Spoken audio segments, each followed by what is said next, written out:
Hello, all you positive heads out there. It's so good to be back with all you beautiful reflections of the one source consciousness that creates and animates all things. If you're new to this podcast, of course, we're super happy to have you here. And if you've been listening and enjoying for a while, I would be super grateful if you would please take a moment to give us a review on Apple Podcasts. It's one of the best and simplest ways to pay it forward and help others find the show so that they too can tap into the powerful perspectives and positive vibrations we are collectively emanating. The other unique and magical way to share this show is by sending any friends you think would benefit from listening to this podcast our Game with the Universe link at positivehead.com/game. Also listed in the show notes, which will serve them up a quote-unquote random episode when they click it. Just instruct them before clicking the link to close their eyes for a moment and sincerely ask the universe to cue up the episode that contains the insight and perspectives that they most need to hear at this point in their life journey, and then click to listen to whatever episode is synchronistically served up to them. I have heard time and time again from people about the incredible results they received playing the game. So just tell your friends magical results are guaranteed or their karma back.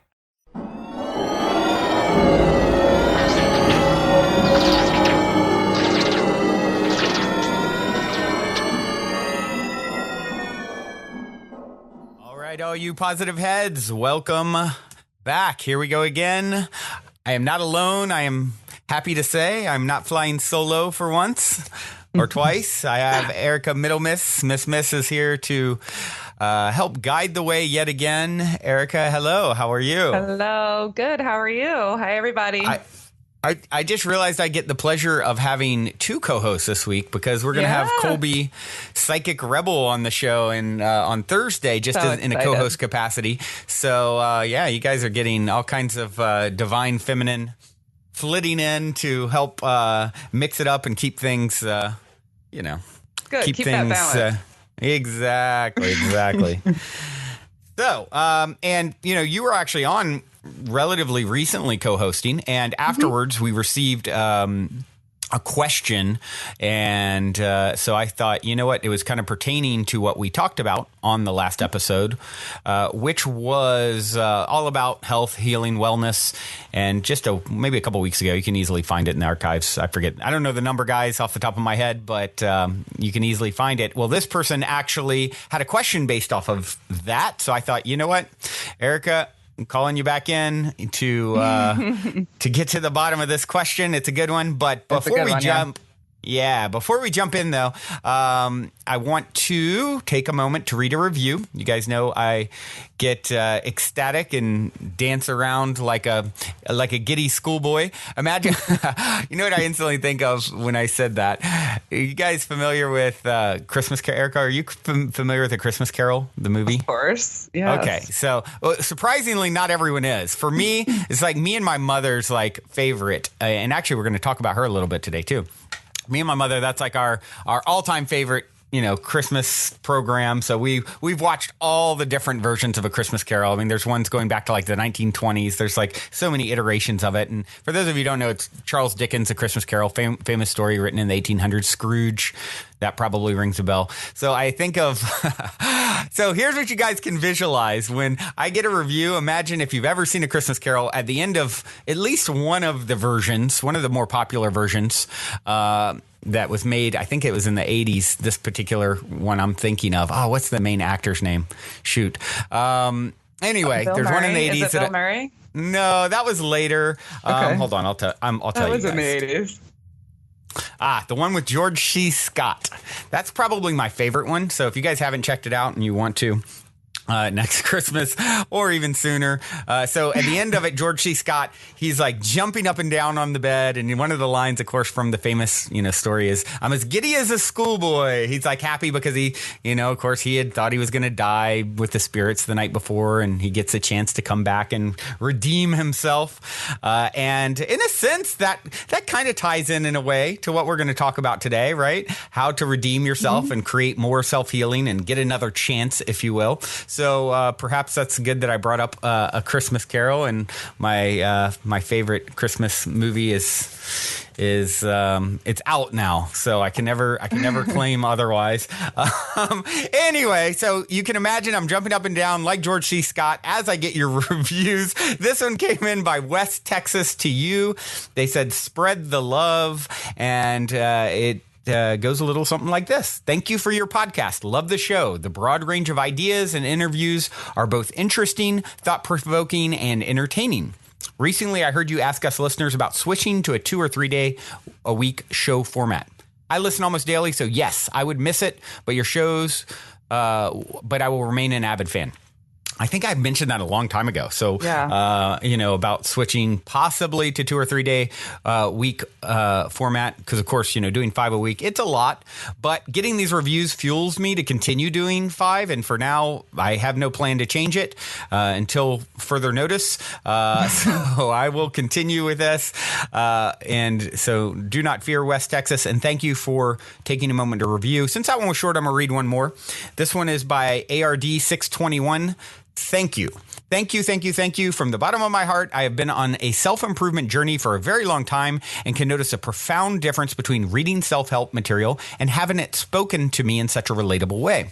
I was so lucky to have a friend recommend this to me, and I came across this podcast with 400 plus episodes, so I have so much to keep me busy. I have noticed positive differences in my life after only a week, and the craziest part is due to letting go rather than trying harder. Thank you for all you do, as it clearly is changing people's lives. Oh, thank you, ARD621.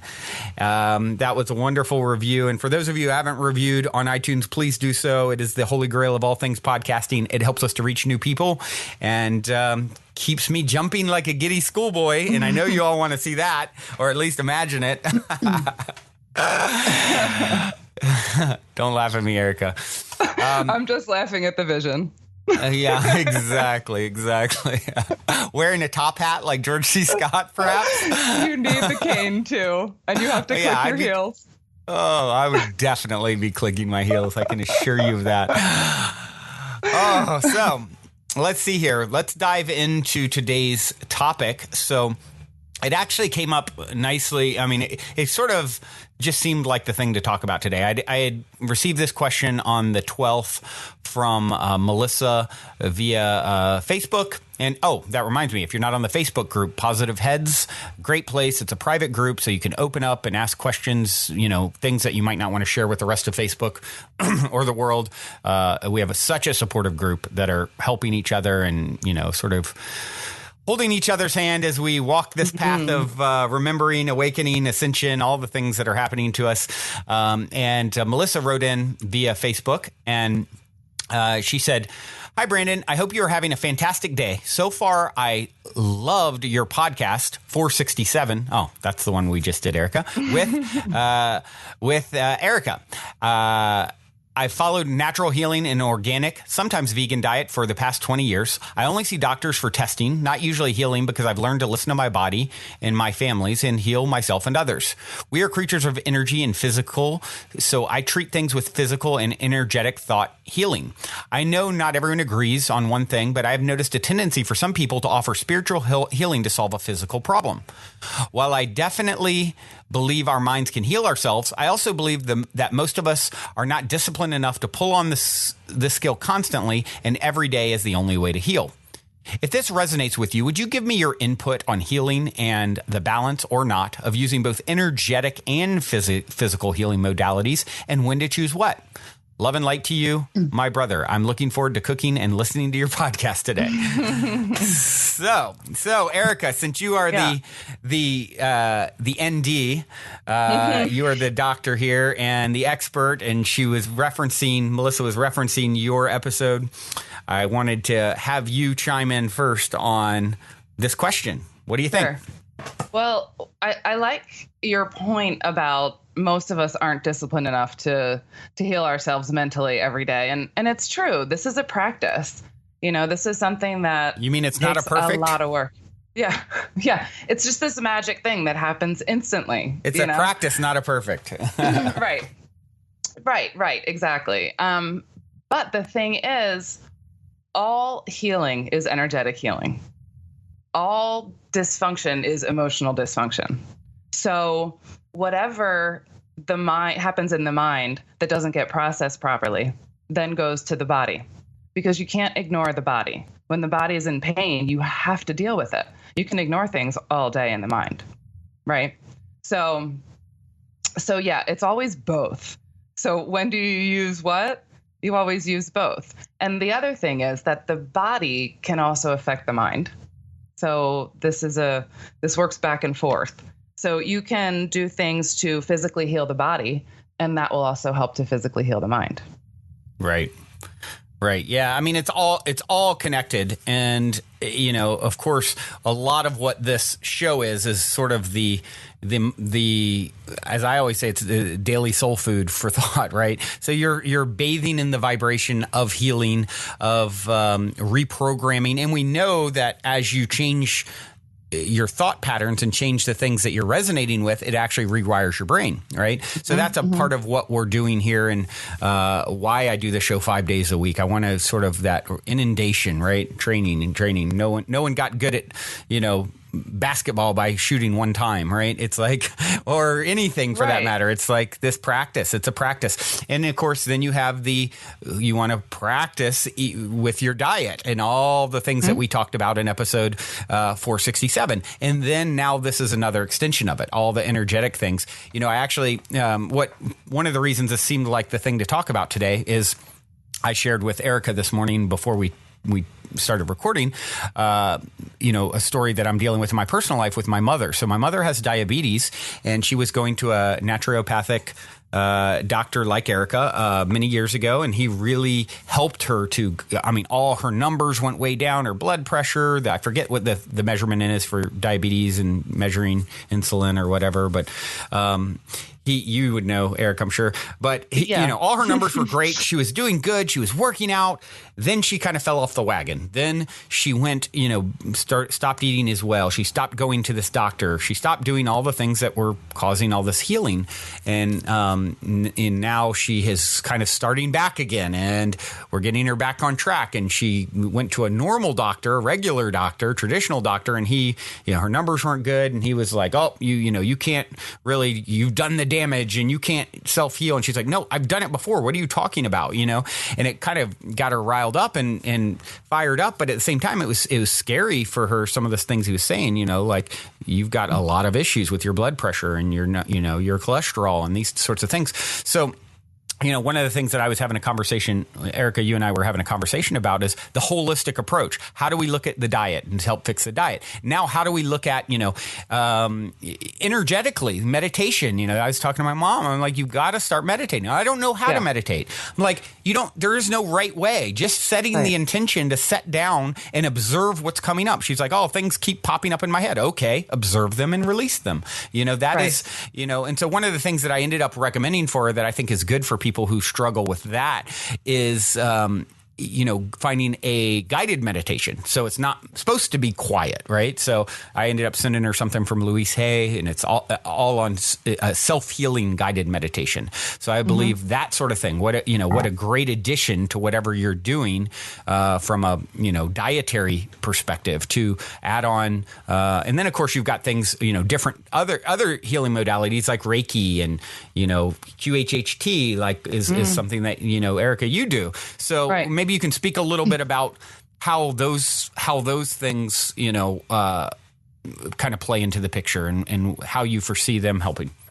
Sure, exactly. Well, I also wanted to point out that the discipline with this mind-body healing, mental healing, is in meditation. You have to start there. You can't really do this without meditating, without going inside, without knowing who you are in the depths, without examining your demons and letting them go, right?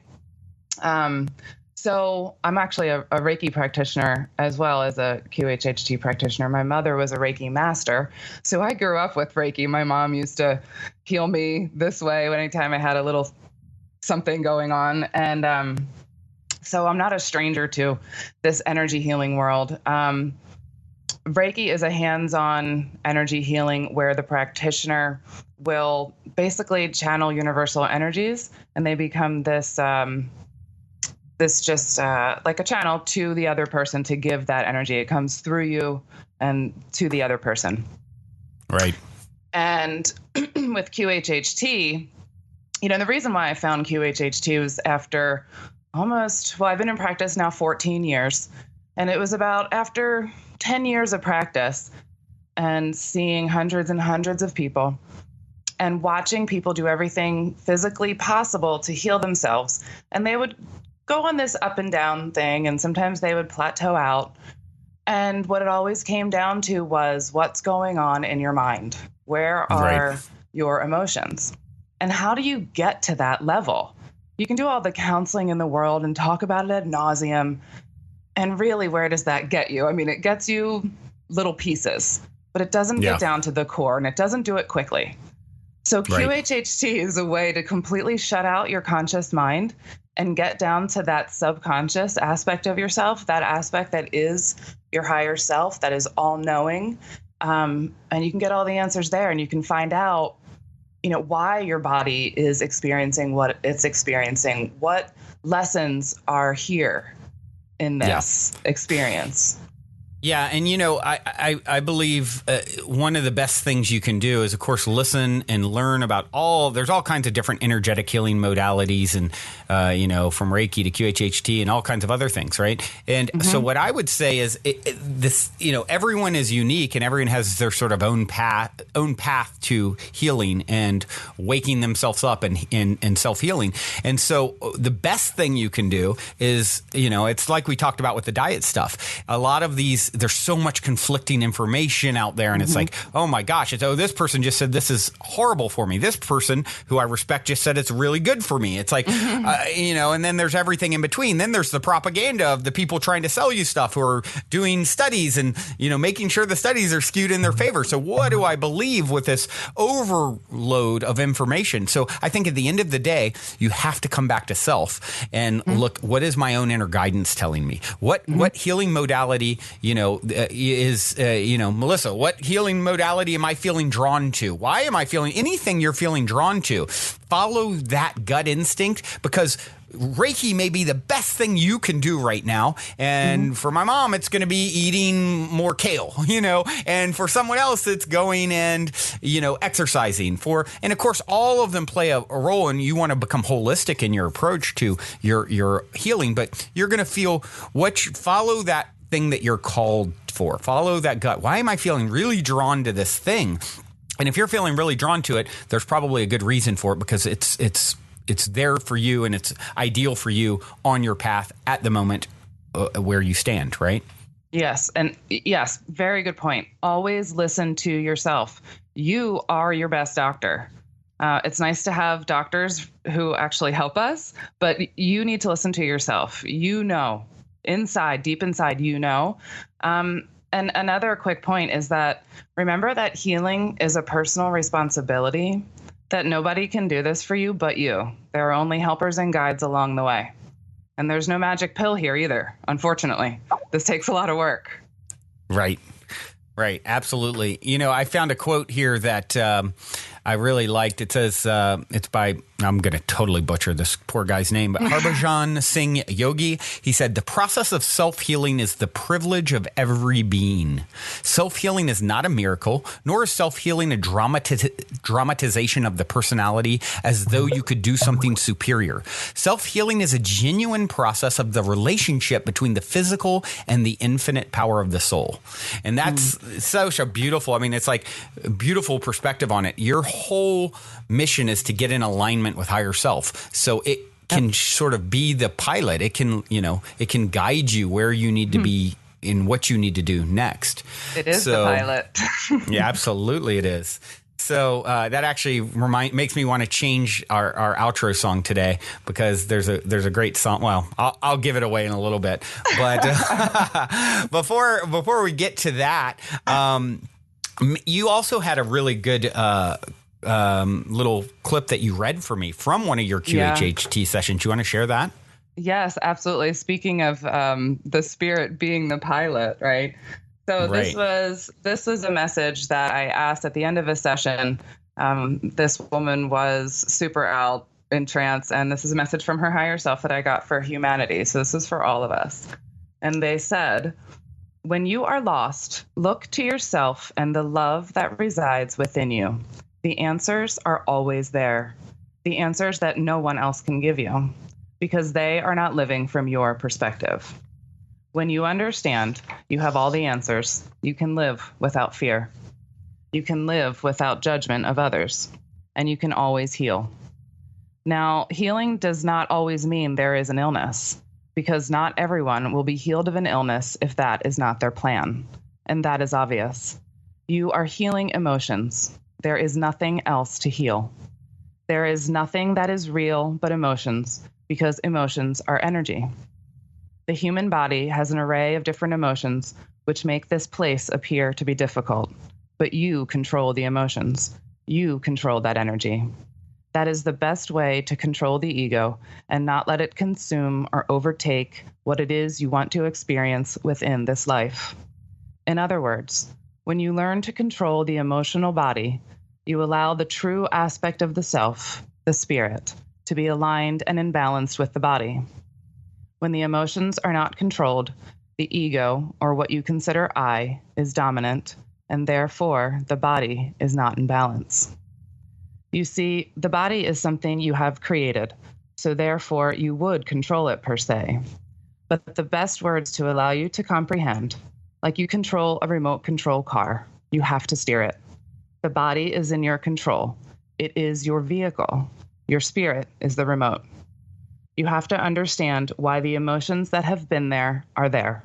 They are part of the lessons. Once you understand them, you can control them. You can bring them back into the light if you don't desire them. You cannot destroy anything. It can only become that of the light. That is how you bring the body back in balance. Wow. Yeah. That's a awesome, amazing, beautiful perspective that was brought through in that session. Right. Was that one that you did recently? That was one I did recently. This woman actually has stage 4 cancer, who healed herself of stage 4 cancer a couple years ago, and then it came back, and so she came to see me. So, yeah. Wow. Mm-hmm. Wow. Speaking of healing. That's one of the things that, of course, happens a lot of times, and this is something that I've talked about a lot on the show, and talked about with my when I was talking to my mother about all the stuff yesterday, and I was like, look, Mom, listening to a doctor who's telling you that, you've done damage and you can't, here, let me give you all these meds and all these things. And I'm like, okay, you're listening to someone who's part of a system that has taken no nutritional classes, first of all. The father of modern medicine said, make food thy medicine and medicine thy food. This person knows nothing about nutrition and how this is the best way to heal ourselves.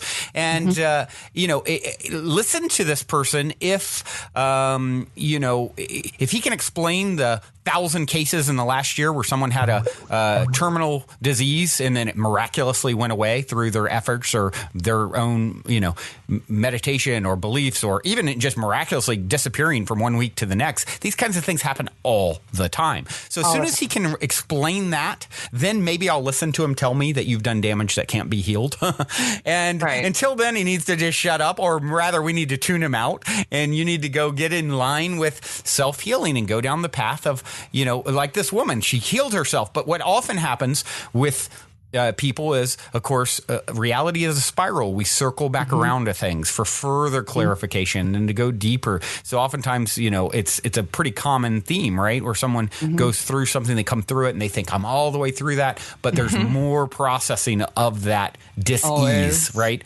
And there always is, yeah. It's a journey.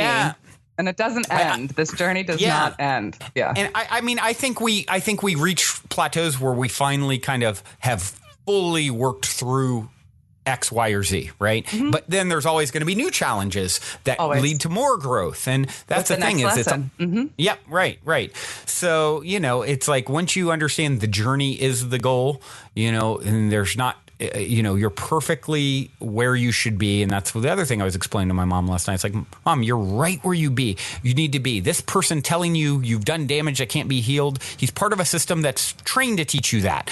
Right. Look at the opportunity in disguise that it actually offers for you to overcome this, and kind of be the phoenix rising from the ashes. I'm going to overcome. I'm going to buck what you're saying. I'm going to,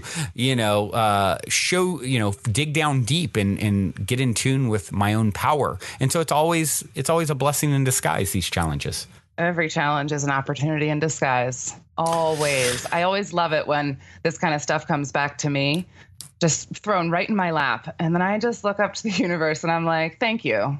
Thanks for putting this back in my lap so I can deal with it. Obviously, I didn't do it properly the first time. Let me look at this a little closer. Mm-hmm. Yeah. Why is this happening for me is always the question. Right. And especially remember that question when something is difficult. Why is this happening for me? And so, just to kind of wrap up answering Melissa's question here, what is right for you is your own unique path. So, you may, that's really the answer, right? I mean, they're all the modalities. It's like, yes. Yep. Diet. Yes. Do what works for you. Energetic healing. Yes.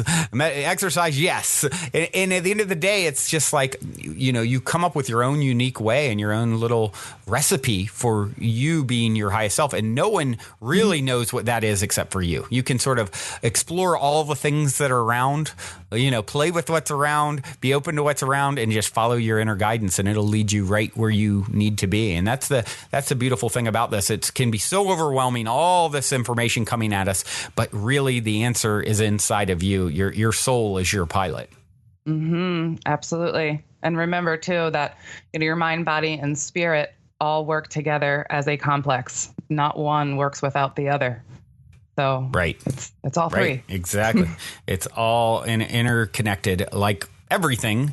Well, Erica, Miss, thank you so much for coming and shining some wisdom upon the Positive Head peeps and myself. We are all so grateful and appreciative for all that you do. Too. And if anyone is in Erica's neck of the woods, perhaps I would highly recommend getting a QHHT session. Oh, yeah. And so maybe you can tell people how best to find you, especially if you're in your neck of the woods, you can maybe give a quick... Yeah. I'm in Scottsdale, Arizona. So if you live anywhere near here or plan on being here, and you can go to my website, drerica, ERICA.org, and it's DRERICA.org. All right, Drerica.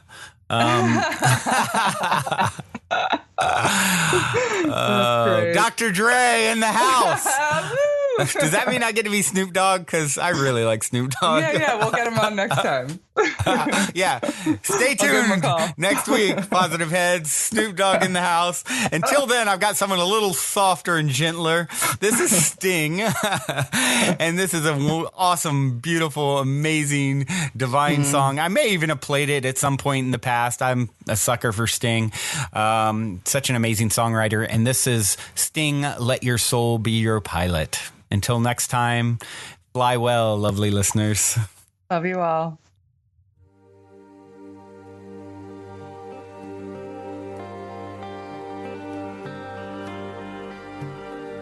Let your soul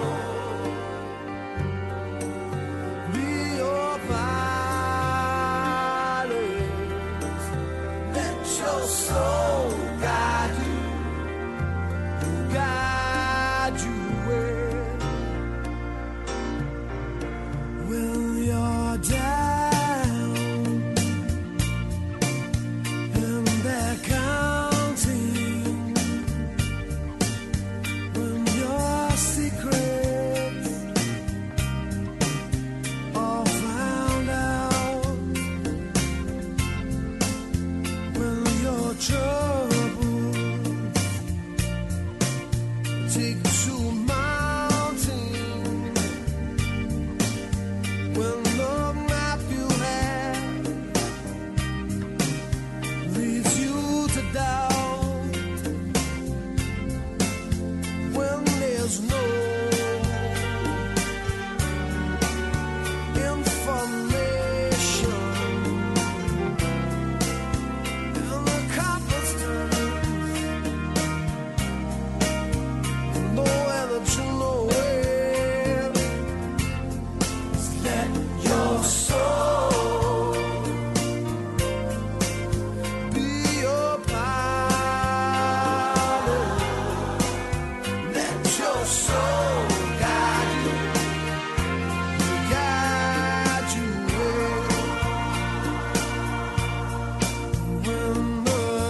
let your soul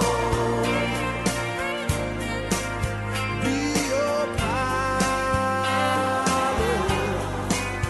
Let your soul guide you well.